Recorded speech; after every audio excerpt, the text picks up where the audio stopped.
Êxodo 28, por gentileza. Podemos ficar sentados, mesmo nós vamos ter um tempinho para meditar um pouco na palavra. Aleluia, glória a Deus. Amém? Nós vamos ler do 1, deixa eu ver se está correto aqui, do 1 ao 11. É exatamente o que faz também vir para junto de ti Arão, teu irmão, e seus filhos, com ele dentre os filhos de Israel, para que me oficiarem como sacerdotes, ou sejam oficiais, né? Qualquer outra tradução, como sacerdotes, a saber, Arão, seus filhos, Nadab, Abiú, Eleazar e Itamar, para as vestes sagradas para Arão, teu irmão, para a glória e ornamento. Falarás também a todos os homens hábeis, a quem enchi do espírito de sabedoria, que façam vestes para Arão, para consagrá-lo, para que me ministrem o ofício sacerdotal. As vestes, pois, que farão são estas: um peitoral, uma estola sacerdotal, uma sobrepeliz, uma túnica bordada, mitra e cinto. Farão vestes sagradas para Arão, teu irmão, e para seus filhos, para me oficiarem como sacerdotes. Tomarão ouro, estofo azul, púrpura, carmesim e linho fino, e farão as estolas sacerdotal de ouro, e estofo azul e púrpura, e carmesim e linho fino retorcido, obra esmerada. Terá 2 ombreiras que se unam às suas 2 extremidades, e assim se unirá. E o cinto de obra esmerada que estará sobre a estola sacerdotal será de obra igual, da mesma obra de ouro e estofo azul e púrpura, e carmesim, e linho fino retorcido. Tomará as 2 pedras de ônix e gravará nelas os nomes dos filhos de Israel, 6 de seus nomes numa pedra e os outros 6 na outra pedra, segundo a ordem do seu nascimento, conforme a obra de lapidador. Com lavões de sinete gravarás as 2 pedras, com os nomes dos filhos de Israel engastadas ao redor, de ouro as farás. Senhor, em nome de Jesus, obrigado, Senhor, porque o Senhor é santo, é poderoso e é digno de toda honra e toda glória. Livra-nos, ó Pai, da prepotência, da arrogância, Senhor. Livra-nos, Senhor, dos orgulhos, Senhor. Pai, livra-nos, ó Pai, do medo, Senhor. E livra-nos, ó Pai, da timidez também, Senhor. Nós queremos, ó Pai, falar da Tua palavra, ministrar a Tua palavra e ouvir a Tua voz. Porque o Senhor é santo, o Senhor é poderoso. Sê conosco nessa noite, Pai. E fala, Senhor, aos nossos corações. Me ajuda, Senhor, a caminhar, ó Pai, porque eu sei, ó Pai, que de mim mesmo nada posso fazer. O Senhor, ó Pai, tem controle sobre todas as coisas. O Senhor tem controle sobre o ar, o Senhor tem controle sobre o mar, o Senhor tem controle sobre as árvores, o Senhor tem controle, ó Pai, sobre o fogo e sobre a água. Pai, por isso, nessa noite eu te peço que o Teu Espírito Santo controle, Senhor, aleluia, todas as ações que forem feitas aqui neste lugar. E que o Teu Espírito Santo nos leve, Senhor, a Senhor, ao tamanho, Senhor, da grandeza do Teu reino. E que nós possamos mergulhar, Senhor, em águas profundas, ó Pai, e conhecer, e continuar te conhecendo, é o nosso desejo, em nome de Jesus, em nome do Senhor Jesus. Amém e amém. Amém.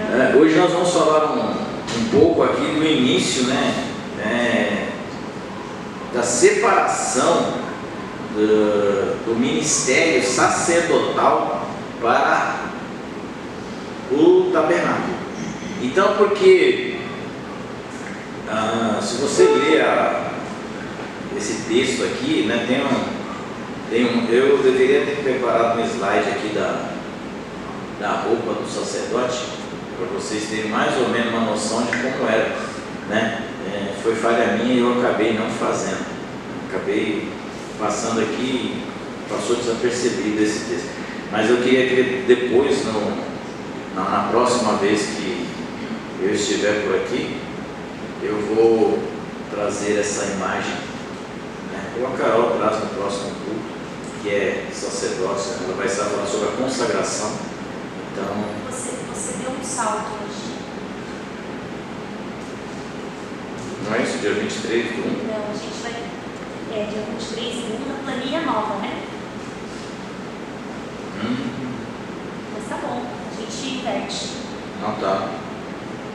Deixa. A aula de hoje é pro dia 6 de fevereiro. Gente, Mas tá bom, vamos lá. me perdoem. Eu peguei a planilha agora. Eu tenho tanto papel lá em casa. E essa tem, acho que umas duas dessas. Mas tá no tema, tá no tema. Vamos embora. Então bora. Bora.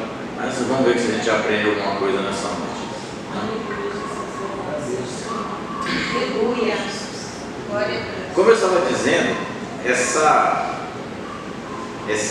separação aqui, né, do capítulo 28, Deus faz com que dá ordem para edificar o tabernáculo no meio do deserto, e quando o tabernáculo está pronto, está tudo preparado, aí Deus vai preparar os homens que vão ministrar o ofício diante do Senhor. E quando a gente fala de sacerdote, eu gosto muito dessa expressão, porque a gente fala de sacerdote, todo mundo pensa, graças a Deus, que é só pastor. Né? Eu fico feliz da vida quando eu ouço essa expressão. É só os pastores, hoje o culto não é para mim. Né? Eu vou te dar uma má notícia. O culto é para você também. Né? Não tem, né? Nós todos somos chamados para ser sacerdote diante do Senhor, todos nós. Né? Mas eu não sei pregar, mas eu não falei que sacerdote só prega. Eu falei para você, já ouviu falar qual é a função do sacerdote? Vamos chegar lá daqui a pouco. E aí a Bíblia vai dizer uma coisa interessante, que a Bíblia pega o sacerdócio de Arão, e Deus fala para Moisés, faz chegar o teu irmão Arão perto de mim. Alguém se lembra de qual tribo era Arão?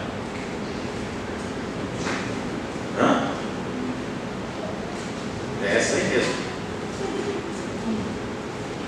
Exatamente essa tribo. Lembrou? Só não pode chutar, né? Moisés era de que tribo, irmãos?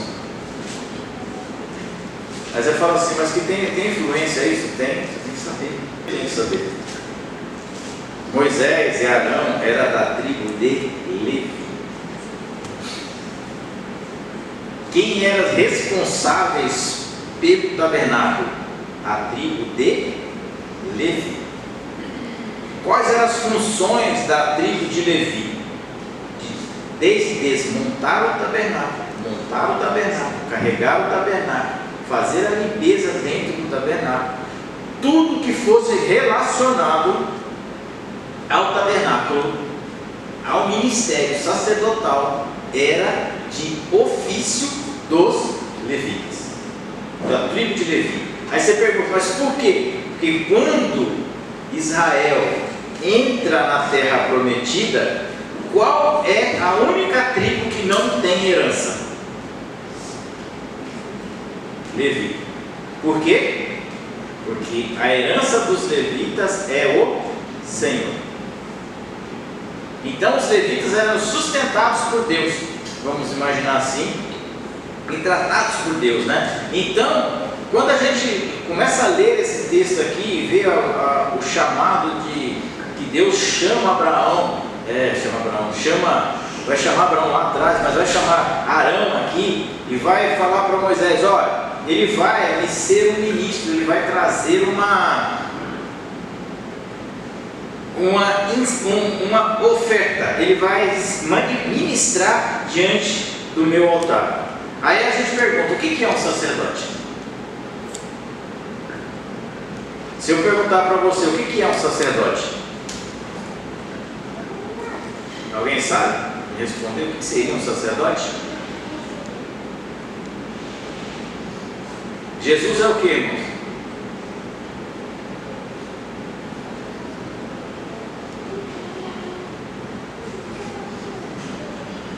O que Jesus é? Aí já veio algum engraçadinho e fala, é Deus, certo? Mas qual é a função de Jesus na terra? Qual foi a função de Jesus na terra? Através do batismo de João, ele foi liberado para o seu sacerdócio. Jesus é o sacerdócio. Jesus é o que faz a intermediação entre o homem e Deus. Ele é o sacerdote. Então o sacerdote nada mais é, aqui no Velho Testamento, do que o homem que levava as questões do pecado diante de Deus e fazia-se sacrifícios para que estes pecados fossem perdoados. Então o sacerdote nada mais, nada menos é do que um intermediador de conflitos. Eu peguei, errei, eu não tenho competência para purificar, para pedir, para fazer o sacrifício, pedir e levar até a Deus. Porque se você ler o capítulo 28 de Êxodo e depois você ler o livro de Levítico, você não vai querer ser sacerdote. Porque tem regra, tem lei, tem mandamento para sobrar. Você pode ficar um ano lendo isso aqui. Então, quando a gente trata esse assunto de sacerdote, separação, hoje em dia a gente é muito comum, né? Nas igrejas, as pessoas serem separadas, né? Por exemplo, se eu perguntar para você, um diácono, ele é ungido ou separado? Nós, como igreja do Senhor, nós temos que saber.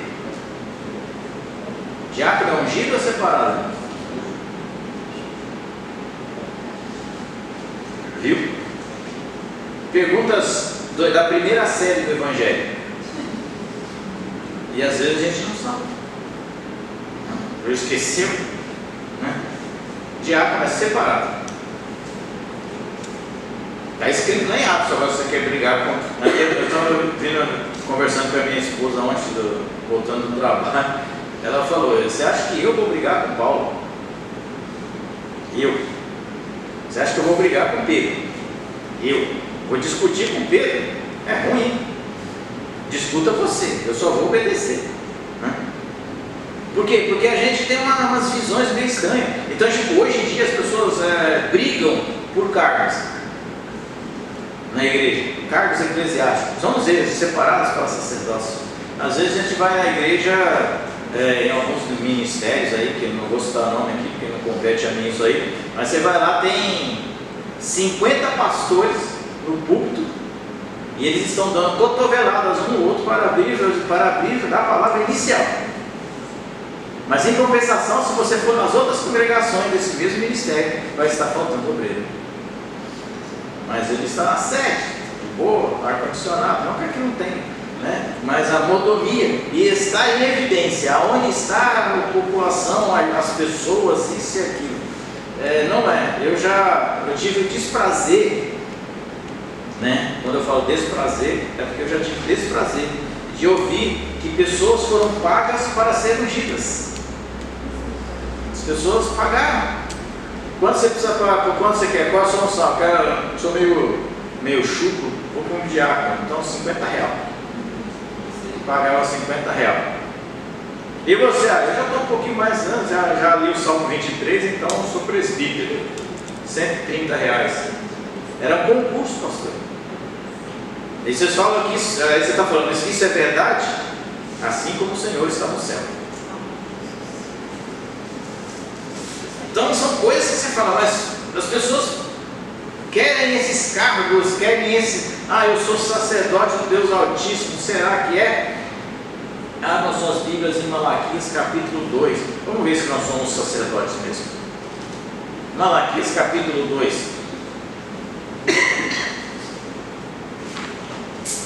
O último livro do Velho Testamento, para ficar mais fácil para nós, né? Malaquias capítulo 2, o verso 7 ao 9. Eu gostaria que o meu irmão lesse aí para mim. Porque os lábios do sacerdote guardarão a ciência, e da sua boca buscarão a lei, porque ele é o anjo do Senhor dos Exércitos. Continua. Continua. Até do 7 ao 9, por favor. Mas vós vos desviastes do caminho, a muitos fizestes tropeçar na lei. Corrompestes o concerto de Levi, diz o Senhor dos Exércitos. Por isso, também eu vos fiz desprezíveis e indignos diante de todo o povo, visto que não guardastes os meus caminhos, mas fizestes acepção de pessoas na lei. Será que quer ser para sacerdote ainda? Então aqui você está vendo o Malaquias, ele está falando do dever do sacerdote. Alguém abra lá em Deuteronômio, capítulo 33, o verso, deixa eu achar aqui, 10 e 11. Deuteronômio, capítulo 33. Se você não sabe, talvez essa é quando Moisés está abençoando o povo, lá no seu finalzinho de carreira. Deuteronômio, 5º livro da Bíblia, versículo capítulo 33, versos 10 e 11. Alguém pode ler para mim, por favor?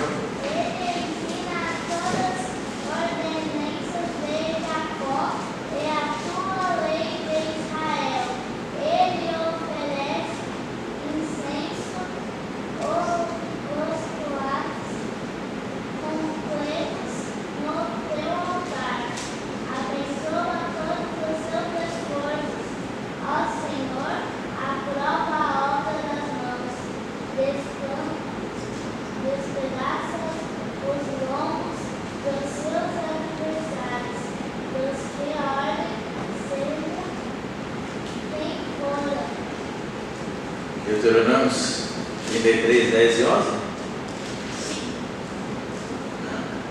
Então Malaquias está pegando esse versículo que é a função do levita, do sacerdote, e está dizendo para eles: vocês transgrediram esses mandamentos, vocês foram chamados para esse tipo de ministração. O sacerdote é uma pessoa que as pessoas vão até ele buscar o quê? Conhecimento. De quem? De Deus. Está aqui, ó, escrito aqui, ó, Malaquias aqui, ó. Porque os lábios do sacerdote devem guardar o conhecimento, e da sua boca devem os homens procurar a instrução, porque ele é mensageiro do Senhor dos Exércitos. Então, se a pessoa vem até mim, ela tem que encontrar o que? A sabedoria de Deus. Quem é que escolhe sacerdote? É o homem? Não, Deus. Ponto. Né? Se você ler o versículo, né, lá do capítulo 28, você vai ver que foi Deus que escolheu o sacerdócio. Então, no Velho Testamento, você vai encontrar o sacerdócio patriarcal. O que é o sacerdócio patriarcal? O sacerdócio patriarcal é aquele que o pai de família exercia a função sacerdotal. Ele oferecia sacrifício, ele oferecia ofertas e louvores a Deus, por ele ser o responsável por aquela família. Quando nós pegamos a história de Jó oferecia sacrifício pelos seus filhos. Não é que ele fazia isso porque era algo sobrenatural. Não, ele fazia isso porque era o costume da época. Era sacerdócio de família, patriarcal. E quando isso começou? De sacerdote. Se vocês buscar na sua memória afetiva, você vai encontrar no livro de Gênesis, no capítulo 4, no verso 26, a Bíblia dizendo: e Enoque gerou Enos, e desse dia em diante passaram-se a buscar ao Senhor. Então, quando nós passamos a invocar o nome do Senhor, aparece-se a função sacerdotal, e você continua andando, e a Bíblia vai dizer que Abraão guerreia contra os reis, encontra Melquisedeque pelo caminho, rei de Salém, que significa rei de paz e de justiça, e ele dá os seus dias no despojo, e o rei de Salém abençoa Abraão. Melquisedeque abençoa Abraão, e Melquisedeque era o sacerdote de Jerusalém, né? Lá da velha, lá no passado, há 3.000 anos atrás. Então, E aí a Bíblia vai trazendo essa forma patriarcal de se ofertar o sacrifício, de se ofertar a Deus, de se fazer uma cerimônia para Deus diante do altar. Isso era uma função patriarcal. Primeiro, nós temos que entender isso. Essas coisas elas são usadas para motivar e para nos fazer conhecer o Deus que nós servimos, né? E aí a Bíblia vai dizer que Deus chama Arão, né? Fala para Moisés: ô Moisés, faz assim, pega Arão lá, os seus filhos, da tribo de Levi, e vai lá e prepara eles para o ministério sacerdotal. Não existe sacerdote sem preparação. Não existe. Mas que nem a missionária Rutinha falou que um dia desse, não, eu vou fechar o olho e Deus vai falar comigo. Pode acontecer? Pode. Se Deus falou com um jumento, imagina comigo, né? Pensa comigo. Deus falou com a jumento de Balaão. Não vai falar comigo? Tudo bem, porque as orelhas são iguais, mas Deus vai falar. Se Deus quiser, Ele fala. Mas Deus não traz isso para nossas vidas. Quando Deus fala para nós, separa a pessoa para o sacerdócio, Ele quer uma preparação. Não existe essa de você chegar e já querer sentar na janelinha. Você tem que ter uma preparação. Depois nós vamos ver esse assunto. E aí a Bíblia diz que para que chame Arão e coloca lá, chama os seus filhos. Isso quer dizer que o sacerdócio é uma coisa de herança. Então, passa de pai para filhos. Quando é que acabou o sacerdócio da família de Arão em Israel? Alguém lembra? Perguntas, essa já é de quinta série. Não, né? Essa já é uma pergunta de quinta série. Lembra do caso de Eli? Eli estava na cadeia, seus filhos foram para a guerra, levaram a arca, ele já era um homem velho e obeso. Quando a mulher, a filha, a nora dele sabe que Ofra e Finéia foram mortos, ela fala: e acabou, foi-se a glória do Senhor. Ele cai para trás, quebra o pescoço, a mulher morre, dando a luz, né? E aí daí para frente começa-se o sacerdócio de Samuel.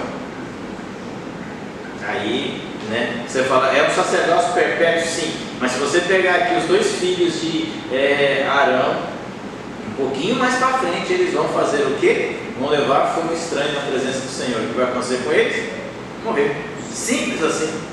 Não tem muita... Simples. Foram, morreram. E a Bíblia diz que a terra engoliu eles vivos. O cara foi para o inferno vivo, irmão. Que legal, né? Será que ele morreu lá? Não sei, também não quero saber não. Pouco me importa sobre esse tipo de coisa. Porque era um sacerdote que levou fogo estranho. Não se leva fogo estranho na presença do Senhor. Ou você leva o fogo do Senhor ou você fica quieto, né? Não leva fogo estranho não, porque você vai acabar se matando. E a Bíblia diz que pega o sacerdote, né, pega Arão, e a Bíblia diz que ele tem uma vestimenta diferente, né, que ele faz uma estorla, faz um peitoral, faz uma roupa diferente. Essa roupa é consagrada ao Senhor. Não é a roupa que é consagrada, né, que ela faz a diferença. Não, essa roupa é para ser usada em cerimonial ao Senhor. Em outras palavras, está dizendo assim: olha, você não pode ir com essa roupa sacerdotal para o baile funk, ou para o show do, sei lá de quem é, da MC Pipoquinha, ou ir para o rodeio. Essa roupa aqui é santa, ela é separada para ministério, para ser ministrar, para você ministrar na casa do Senhor. Em outras palavras, eu estou falando, lembra lá no livro de Zacarias, quando Zacarias está diante Josué está diante do altar do Senhor e Satanás está acusando ele? Olha, a roupa dele tem mancha, a roupa dele tem mancha. E aí Deus fala para Zacarias: tira as vestes dele e põe vestes novas, põe uma roupa branca nele, porque esse para mim ainda é uma instituição, já será usado na minha mão, né? Em outras palavras. Então a nossa roupa, ela nos diz muito ao nosso respeito, né? Então tipo, quer dizer que eu tenho que usar Deus, eu não estou falando isso, não estou falando que quando você foi separado para o Evangelho, você foi separado para ministrar a palavra de Deus, você tem que ser diferente. Não dá para ser igual, porque se você for igual, você é mais uma multidão, não serve. Nós pregamos a palavra, isso ainda bem que só serve para quem prega a palavra. Não só serve para quem vai morar no céu. Todo aquele que for morar no céu tem que ter um modo de vida diferente. Você tem que saber que você é santificado, você é santo, separado. Você não pode ter as mesmas convivências que você tinha, né, que você vivia no seu passado pecaminoso, que eu vivia no meu passado pecaminoso. Então a roupa que Deus está falando para montar para Arão, ela fala o seguinte: você só vai usar isso aqui quando você estiver na minha presença. Você não vai usar isso aqui para ir para lugar nenhum, para fazer festa, para se mostrar. Você não vai ser igual aos fariseus, que se vestiam com aquelas roupas estranhas e ficavam nas praças. Paz do Senhor, irmão, aleluia, hoje Deus foi bom, hein? Glória a Deus, eu sou o cara, hein? Não, o cara é você, rapaz. Pô, que isso? Você conhece o Pentateuco de ponta a ponta? Quem sou eu? Não, você é o cara, eu não conheço ninguém mais humilde que você. Aqueles elogios fanfarrônicos que se tinha nas praças que Jesus vai condenar. Ele vai dizer que faz as vestes, faz os atavios, colocam as pessoas que fazem essas vestes, são pessoas que receberam de Deus inteligência,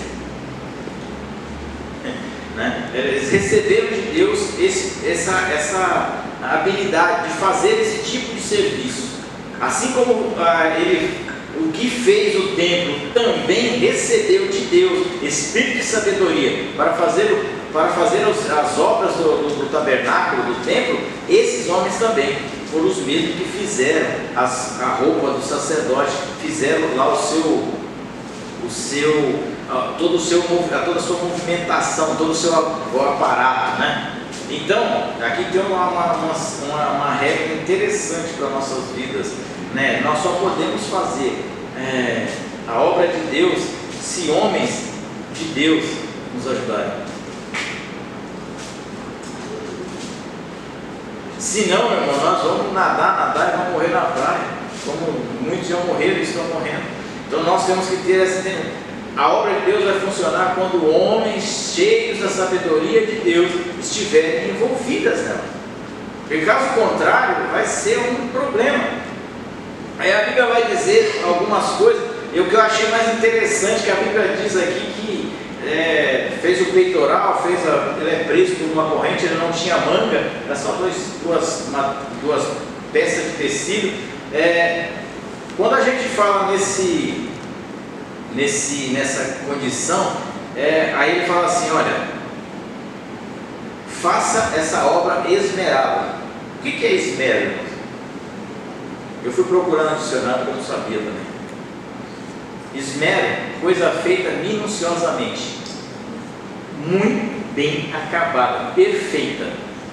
Então as coisas que foram feitas aqui foram feitas com perfeição. Tudo que se compõe, o tabernáculo, as vestes sacerdotais, tudo isso foi feito com esmero, foi feito com sabedoria, foi feito com perfeição, minuciosamente, né? E aí a Bíblia diz que pegam ele e colocam duas pedras, e nessas pedras eles escrevem os nomes das 12 tribos, 6 em cada lado. Pergunta: por que eles fazem isso?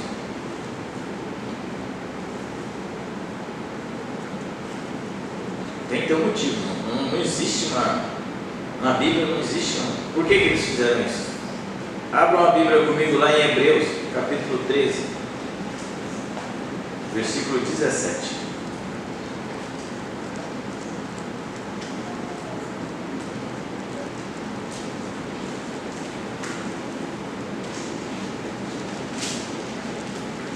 Encontramos?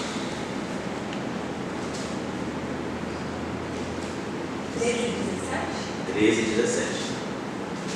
Obedeçam seus líderes e submetam a autoridade deles. Eles cuidam de vocês como quem deve prestar conta. Obedeçam-lhes para que o seu trabalho deles seja com alegria, não com peso. Por isso, não seria proveitoso para vocês. Amém? Então, aqui no capítulo 13 de Hebreus, está dizendo para que o homem obedeça aos pastores, né? Tem uma tradução que diz: eles darão conta da sua alma, da alma desse povo e da sua própria, né? Então, é o peso de levar. Quando o sacerdote olhava essas pedrinhas nos ombros, ele estava lembrando assim: ó, eu tenho um povo que eu preciso ajudar. É o que o autor dos Hebreus está dizendo: olha, obedecer aos vossos pastores. E a minha tradução é pastores. Obedecer aos vossos pastores, porque eles velam pelas suas almas, né? E eles hão de dar conta das duas, da sua e da dele. Agora pergunta, irmão: tem como o pastor ir para o inferno? Ele tem duas chances ainda. Você só tem uma só. O pastor tem duas. Ele tem que cuidar da sua e da dele. Bem-vindo ao mundo do sacerdócio, né? Então quando a gente lê isso aqui, é simples. Quando Deus escreve as pedrinhas lá, os nomes, ele está falando assim: ó, você tem 12 tribos, aproximadamente 2 milhões de pessoas para vocês instruírem no caminho do Senhor. É o peso da responsabilidade. E o homem que não tem esse peso no seu coração não é sacerdote. Não é, provavelmente nunca será, né? Porque lá ele fala aqui no versículo 11, né? Então a gente escreve isso e transfere lá para frente. É o peso, é simples, é o peso. É engraçado que o autor aos Hebreus diz assim, né? Para que eles não façam gemendo, né? Na minha tradução é gemendo. Para que os pastores não façam gemendo a obra de Deus. Ultimamente, não só está gemendo, né? Está gemendo, está chorando, está gritando. Jeito. Por quê? Porque nós estamos vivendo aí uma fase da vida das pessoas que tudo é questionável, né? Ninguém gosta de ouvir não. Quem é que gosta de ouvir não aqui? Ninguém gosta de ouvir não, né? Então a gente quer fazer aquilo que nos concede, né? nos traz. Lembra que eu falei para vocês que os sacerdotes eram da tribo de Levi? Isso está lá em Números 1:50, 57, né? Então todo aquele que for nascido da tribo de Levi, este será separado para o ministério sacerdotal. Quando Davi vai fazer o treino, fazer o templo, ele vai lá em 1 Crônicas, no capítulo 15, verso 2, ele vai dizer sobre a herança da tribo de Levi, de serem os ministros, sacerdotes da casa do Senhor. Então isso é uma coisa que passa de geração em geração. Então é um legado. Se eu for um bom sacerdote, meu filho será um bom sacerdote. Se eu for um bom pastor, meu filho será um bom servo de Deus. Se eu for um bom obreiro, o meu filho será um bom obreiro. Aí você fala: mas e os filhos dos pastores que estão presos? Essa é a escolha dele. Mas quando nós falamos de postura, se o pai, ele mais cedo ou mais tarde, já está preso, uma hora volta. Uma hora, depois que quiser comer chocolate lá, alfarroba, ele volta. E aí vai entender e compreender. Então, nós somos sacerdotes, nós não devemos achar que, por sermos sacerdotes, né, as pessoas serão, os nossos filhos, os nossos netos, né, e aí por aí afora vai, que vão ser pastorzinhos, né? Todo mundo acha que o filho de pastor é pastorzinho. Não, gente, filho de pastor é filho de pastor. tem um nome, não, só isso. Mas ele e o filho de pastor que é pastor, glória a Deus. Mas tem filho de pastor que não é pastor, é músico, e aí? Então a gente tem uma ideia meio equivocada do sacerdote, né? da função sacerdotal. Aí a gente passa para pensar assim, se a tribo de Levi só pode ser sacerdote da tribo de Levi, como é que Jesus se tornou sacerdote?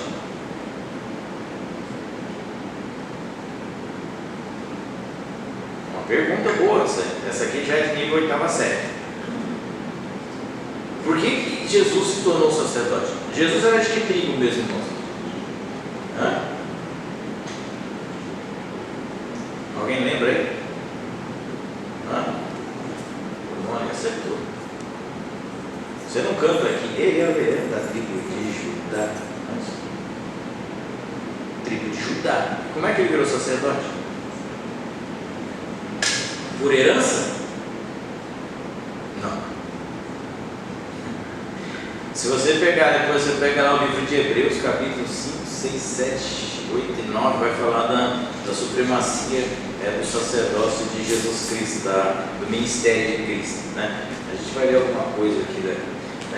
E aí, mas a gente por que o sacerdócio de Jesus é comparado com o sacerdócio de Melquisedeque? Aí a Bíblia vai dizer lá no livro de Gênesis que era um homem, só tinha. É uma das coisas, não adianta você ficar pensando, procurando, que você não vai achar em lugar nenhum. O dia que eu chegar no céu, eu vou perguntar quem era Melquisedeque, mas por enquanto só tem o que está escrito. Ele não tinha pai, não tinha mãe, não tinha herança, não tinha nada. Ninguém sabe quando morreu, quando nasceu. Ele quer dizer que ele não tinha pai? Não, ele tinha pai, teve mãe. A Bíblia só não relata. Então Melquisedeque tipificava o sacerdócio de Cristo. Por que no livro de Hebreus o autor tipifica, fala assim, olha, segundo o autor, o sacerdócio de Jesus é maior que o de Melquisedeque. Por que ele compara Melquisedeque e não como o de Arão? Porque Abraão deu dízimo de tudo a ele? Arão? Não, Abraão. Abraão deu dízimo a Melquisedeque. Mas por que Jesus o ministério de Jesus é atrelado ao de Melquisedeque? Porque se você parar para analisar a função sacerdotal no templo, ela foi aparecer quando? Quase 3.000 anos depois. Porque aí Deus pega e dá uma linhagem, fala, a linhagem de Levi sendo sacerdócio. Aí Jesus aparece e vira o sumo sacerdote. Porque o sacerdócio de Melquisedeque, ele não foi imposto. Tipo assim, ele se prontificou a ser sacerdote. Ele se despojou e virou o sacerdote. Ele não foi obrigado a fazer que nem Deus falou para Arão: Arão, você vai ser sacerdote. Não. O ministério de Melquisedeque, ele está lá fundamentado apenas em amor. Não existia uma lei dizendo, você tem que ser. Jesus, quando ele classifica Jesus nesse mesmo século, ele está falando, Jesus é o sumo sacerdote por amor, por obediência. Ele não é sumo sacerdote porque ele veio da tribo de Levi, obrigação relatada no livro da lei. Primeiro, porque Jesus, a lei durou até João, Lucas 16:16. A lei e os profetas duraram até João. Depois disso é pregado o quê? O reino dos céus. Então já está até João, meu amigo, foi pregado a lei e os profetas. E agora? Agora é pregado o reino dos céus. Com o quê? Com um novo sacerdote. Um novo sacerdócio. Porque a lei estava enferma, como Paulo descreve lá em Romanos. A lei estava enferma, porque ela não consegue por si só salvar alguém. E aí Jesus vem, cumpre-se a lei, todo o mandamento da lei, e ele se torna o quê? servo obediente. Foi isso que Paulo escreve lá em Filipenses capítulo 4. Mesmo sendo Deus, não ousou ser igual a Deus, mas tomou lá de servo, né, e foi à morte de cruz. Aí você lê lá, está escrito. E aí a gente para pensar e fala assim, quando a gente lê essas histórias assim, a gente fala assim, Jesus ele toma o sumo sacerdote. Mas por que Jesus tomou o sumo sacerdote? Abra comigo as suas Bíblias no livro de Hebreus, no capítulo 5. Eu não sei se a gente vai conseguir tratar tudo esses, como se diz, todos esses pontos que nós temos aqui, porque é um assunto bastante vasto, né? Se a gente fosse falar, a gente poderia fazer um estudo só sobre o sacerdote, só sobre o ministério sacerdotal, e a gente ia ficar muito tempo aqui, né? Mas não é o caso agora. Hebreus capítulo 5, né? O verso de 1 a 10. Eu vou ler. A minha tradução é um pouquinho diferente da de vocês, mas no fundo vai dar tudo certo. Porque todo sumo sacerdote, sendo tomado dentre os homens, é constituído nas coisas concernentes a Deus, a favor dos homens, para oferecer tanto os dons como os sacrifícios pelo pecado. Lembra que eu falei a função sacerdotal? Está aqui em Hebreus capítulo 5, verso 1. E é capaz, aí é que vem a parte boa, e é capaz de condoer-se dos ignorantes. Quando a gente fala de ignorantes aqui, nós não estamos falando de pessoas truculentas, são pessoas que não têm conhecimento, tá? Porque tem gente, tem ignorantes que são truculentos, agressivos, tem pessoas ignorantes que não conhecem. Então, a questão aqui de ignorância é de não conhecer. E dos que erram, pois também ele mesmo está rodeado de fraquezas. Quem? O sacerdote. Por isso a gente às vezes fala, não, esse irmão aqui tem que morrer. Por que ele tem que morrer? Eu estou cansado dele. Você fala, não, mas não tem que morrer. Você também tem fraquezas, né? E por essa razão, deve oferecer sacrifícios pelo pecado, tanto do povo como de si mesmo. Lembra que nós falamos aqui por que a lei é enferma? Porque o sacerdote, para oferecer sacrifício por você, primeiro tinha que pedir perdão do pecado dele. Interessante isso, né? Eu falo, Deus, eu vou fazer um sacrifício aqui agora pelos meus pecados. Deus está feio do meu lado, então eu vou fazer bastante sacrifício. Aí eu fiz o sacrifício por mim, vou lá e entro e faço por você. Quer dizer, eu tenho que me purificar primeiro para depois fazer o sacrifício por você. Se nós trouxermos para o tempo da graça, para o tempo que nós estamos vivendo hoje, a Bíblia está dizendo assim, para você ensinar um cego a atravessar a rua, primeiro você tem que tirar a trave do seu olho. Senão vai morrer os dois atropelados. Ponto. Quando a gente trata desse assunto, a gente fica meio nervosinho, né? Ninguém, pois, toma esta honra para si mesmo, senão quando chamado por Deus. Lembra que eu falei para você que o sacerdote tem que ser chamado por Deus, não por homens? Como aconteceu com Arão. Assim, agora vamos lá para o versículo 5. Assim também Cristo, a si mesmo, não se glorificou para não se tornar sumo sacerdote, mas glorificou aquele que lhe disse: Tu és o meu filho e hoje te gerei. Como em outro lugar também diz: Tu és sacerdote para sempre, segundo a ordem de Melquisedeque. Ele, Jesus, nos dias da sua carne, tendo oferecido com forte clamor e lágrimas, orações e súplicas a quem o podia livrar da morte, e tendo sido ouvido por causa da sua piedade, embora sendo filho, aprendeu a obediência pelas coisas que sofreu, e tendo sido aperfeiçoado, se tornou autor da salvação eterna para todos que lhe obedecem, tendo sido nomeado por Deus sumo sacerdote segundo a ordem de Melquisedeque. Vamos lá, vamos entender alguns processos aqui. Primeiro, né, o que você precisa para ser um sumo sacerdote? A Bíblia diz que nós todos, nós somos chamados para ser sacerdotes. Sacerdote, nação santa, raça eleita, povo exclusivo de Deus. Olha que beleza. Eu fico feliz quando eu leio essa frase. Lá em Apocalipse, no capítulo 5, no versículo 10, vai dizer que nós vamos reinar com o Senhor na terra. Amém. Então, olha o privilégio que você tem, né?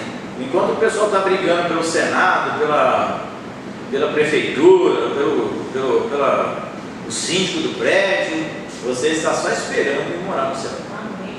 Ó, não, você vai, então está tranquilo, meu reino está tranquilo.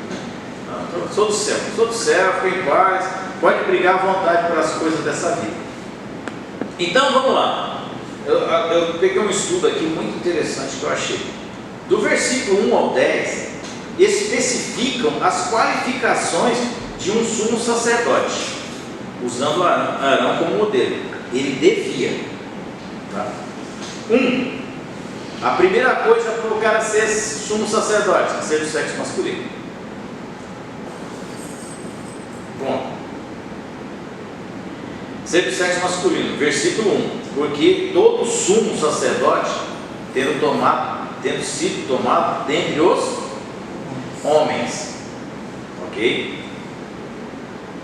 Versículo 2: a segunda ordem que Deus manda para a pessoa, para o cara ser um sumo sacerdote, ser compassivo. O que é ser compassivo? É capaz de condoer-se pela ignorância das pessoas. Porque a Jussara começou aqui o culto dela com a sua indignação espiritual, né? Dizendo: olha, eu não acredito que isso aconteceu. Pô, não é bom. Então o sumo sacerdote tem que condoer-se das pessoas, né? É capaz de condoer-se dos ignorantes, dos que erram. Aí o terceiro ponto é ser escolhido por Deus. Porque não adianta você achar que vai levantar a mão: hoje eu sou pastor, então vai lá no monte, você é pastor, a partir de hoje você é pastor, tinha uns também pastor, e tiver mais alguém lá, vai ungindo. Não, você tem que ser chamado por Deus. Por isso que às vezes as pessoas falam: você é contra as pessoas serem ungidas a pastor? Cedo sou.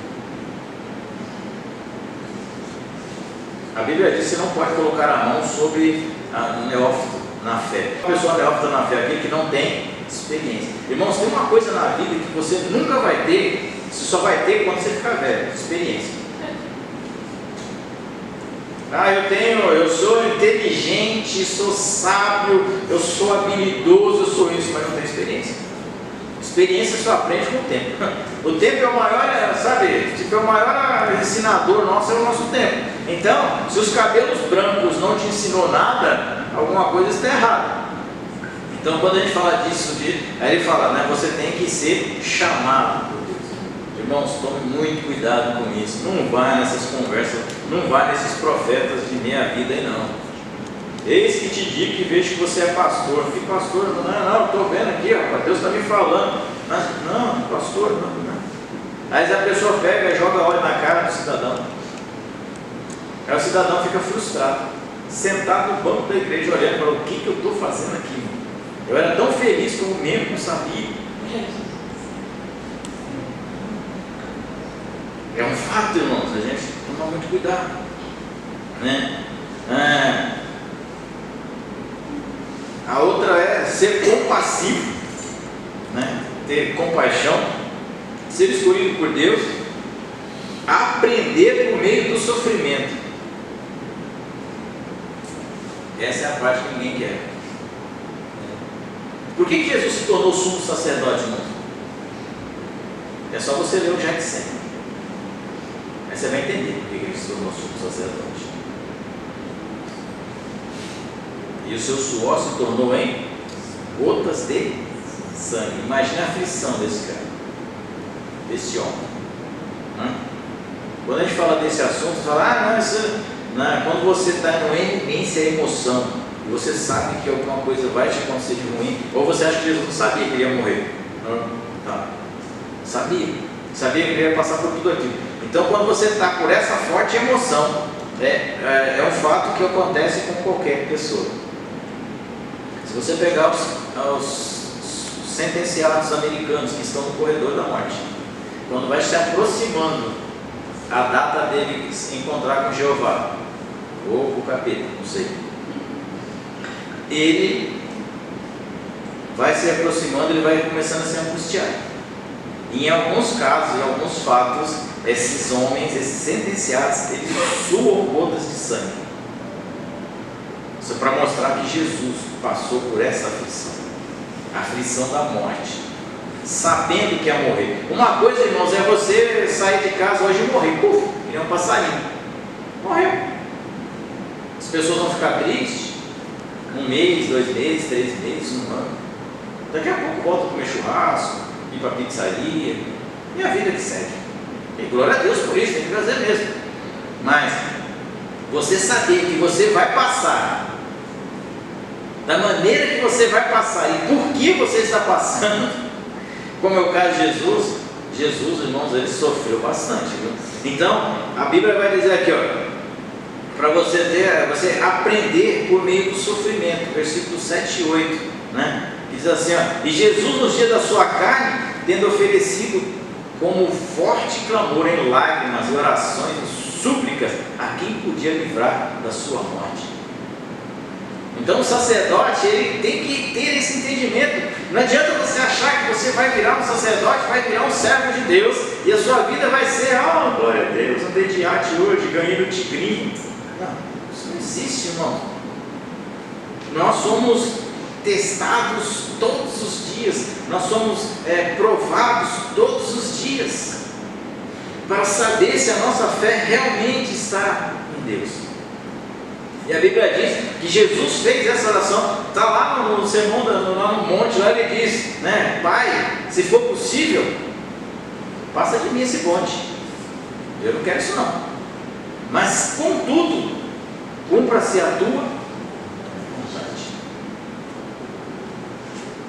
Quer ser um sacerdote? Estou te dando o caminho.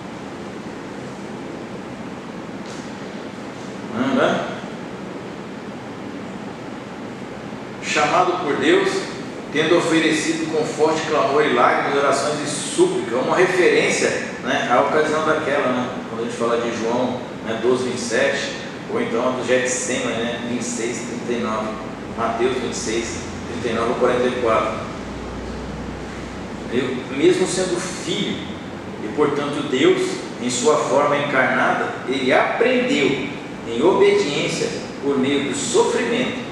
Isaías 50, no versículo 5 e 6, um processo de amadurecimento e provação. Irmãos, todo homem de Deus, todo homem que pressupõe que vai ensinar, que vai ministrar alguma coisa, que vai ser um condutor de vidas, ser um guia, um pastor, ele tem que se aperfeiçoar. Não existe. Ah, eu já sei tudo. Não, eu conheço a Bíblia de Gênesis e Apocalipse. Se você falar onde está o livro de Macabeus, é comigo mesmo, estou sabendo, vou pregar no livro de Macabeus, porque eu também conheço o livro de Macabeus. Não, irmãos, é aperfeiçoamento, porque todo dia Deus tem algo novo para nos ensinar, nos aperfeiçoar. Deus usa, como é que Deus pode me aperfeiçoar? Como é que Deus aperfeiçoa um sacerdote, irmão? Testando ele. Testando. Simples assim. Quando o diabo pega Jesus, leva lá o Espírito leva Jesus para o deserto, o diabo apresenta lá. Como é que o diabo testou Jesus? Nas três qualidades do ser humano. Quais são? Físico. Jesus estava com fome. Irmãos, não tem coisa pior do que um crente com fome. Vai por mim, eu sou um nojo. Ninguém me aguenta, nem eu me aguento quando eu estou com fome. Eu deixo um bilhetinho para mim e vou embora. Fugi porque eu não me aguentei. Né? Então, quando você está com fome, você não pensa com. Quem é que pensa, quem é que fica mal-humorado na batata, todo mundo com fome? Eu dou. Mano, não me pergunta não. Se você dá bom dia, eu dou bom dia só sou para você. Eu estou com fome. Mas aí você fala, mas não. Isso aí eu estou falando de uma fome de 8 horas, né? Jesus estava há quantos dias mesmo? 40 dias. Se você fica 40 minutos com fome, já está no meu estágio, imagina Jesus com 40 dias. E a Bíblia diz que Jesus estava lá. A primeira tentação de Satanás é na sua fraqueza, na sua carne. Não, você não está com fome? Estou. Então, transforma esse pão aqui em hambúrguer.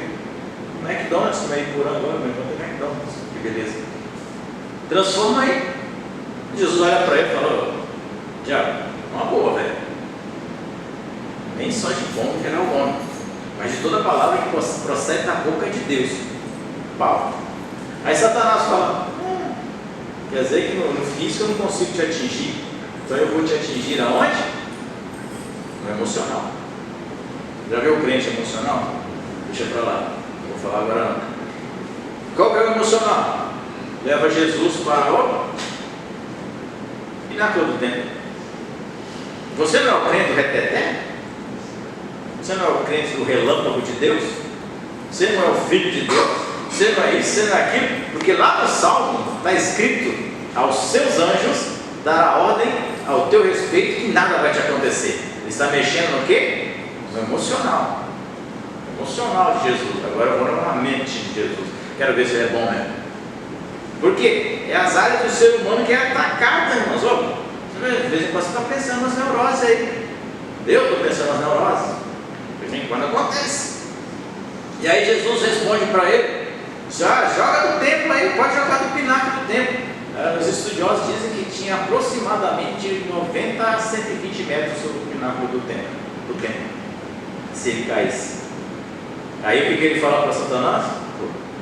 Sinto muito, meu amigo, não tentarás o Senhor teu Deus. E a última cartada para Satanás dá para Jesus. É o que todo mundo gosta. Todo mundo tem um ego elevado. Não tem essa, né? Todo mundo. Se você não controlar o seu ego, Satanás controla. E aí Jesus levou ele para um monte, não sei qual é o monte, não fala a Bíblia, levou ele para um monte mais alto e falou: ó, tá vendo? Hein? Vendo ali, ó? Babilônia, Jerusalém, Pereira, Nova York, tudo meu. E Jesus falou para ele: okay. Então, tudo isso é seu, sem prostrar, não é. Eu vou ter a oportunidade de ser rei do mundo. E aí Jesus olha para ele e fala: não, isso aí é meu.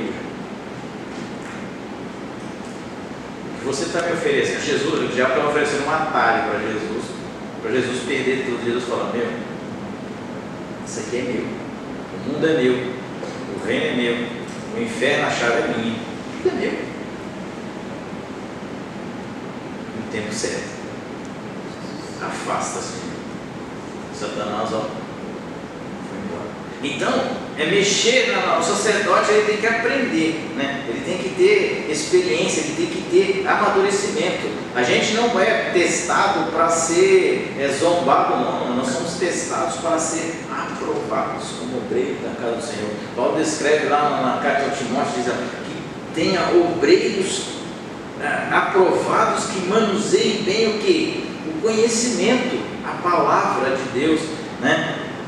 Nós, de forma alguma, e isso aqui serve para mim, serve para você que é obreiro na casa do Senhor, que pretende um dia ser obreiro na casa do Senhor. Um obreiro nunca pode vir para a casa de Deus sem estar preparado. Nunca. Por quê? Porque vai chegar uma hora que vai falar assim: irmão, prega aí hoje. Você fala: espera aí, pastor, sabe? Posso ir ali em casa, pastor? Vou, tchau. O que aconteceu? Não, deu uma dor de cabeça, uma enxaqueca, meu dente começou a doer. Não, irmão. O dia que o pastor chegar aqui e falar para você: ó, Caleb, hoje você prega, você fala: eis-me aqui. O sacerdote, ele tem que ter conhecimento, ele tem que ser forjado, ele tem que ter aprendizado, ele tem que estar sempre caminhando. Não adianta, né, a gente achar que vai, não, eu vou me preparar, vou ter 90 dias para me preparar, trazer uma pregação. Não, haverá um dia que você vai ter que pregar, você querendo ou não. E aí? Mas, irmãos, eu queria falar para os irmãos, hoje nós vamos cantar dois cânticos da harpa, vamos orar pelo caderno de oração, vamos ofertar e vamos embora. Mas por quê? Para pregar não tem pregador. E nós, como obreiros da casa do Senhor, a pastora Rosana, acho que postou um vídeo do... esqueci o nome dele. Ele é presidente da Assembleia de Deus de Perus. Agora esqueci o nome do pastor lá. Gente boa. Ele estava falando, né, por que as pessoas, né, não querem aprender. Elas não vão no culto de ensino, não vão na escola bíblica, não vão, não é nenhum. Elias Cardoso, não me lembrei agora. Mas é engraçado porque elas querem ensinar. Todo mundo quer ensinar, irmão. Todo mundo gosta, acha que sabe, dá para ensinar alguma coisa. Eu, por exemplo, eu posso ensinar você a plantar milho. Eu sei. Né? Mas não é isso. Se você não para aprender, você não tem como ensinar. Aí você vê essas pessoas dando as coisas mais malucas, distorcendo a Bíblia, torcendo a Bíblia, fazendo encaixe. Agradeço, eu estava ouvindo um programa, nós já vamos embora, acabou o horário. Eu estava ouvindo um programa, o cara falou para mim, negócio de dois malucos lá discutindo sobre a Bíblia. Não discuta a Bíblia. A Bíblia é para você obedecer, não é para discutir não. Só obedece a Bíblia, já está bom demais. E aí eles estavam discutindo que o inferno não existia, que não sei o que, que não sei o que, que não sei o que. Caraca, mas então me explica essa passagem lá de 1 Reis, e descerá ao céu com seus cabelos brancos e sua mão cheia de sangue. Como é que pode descer? O cara falou, é só saber ler.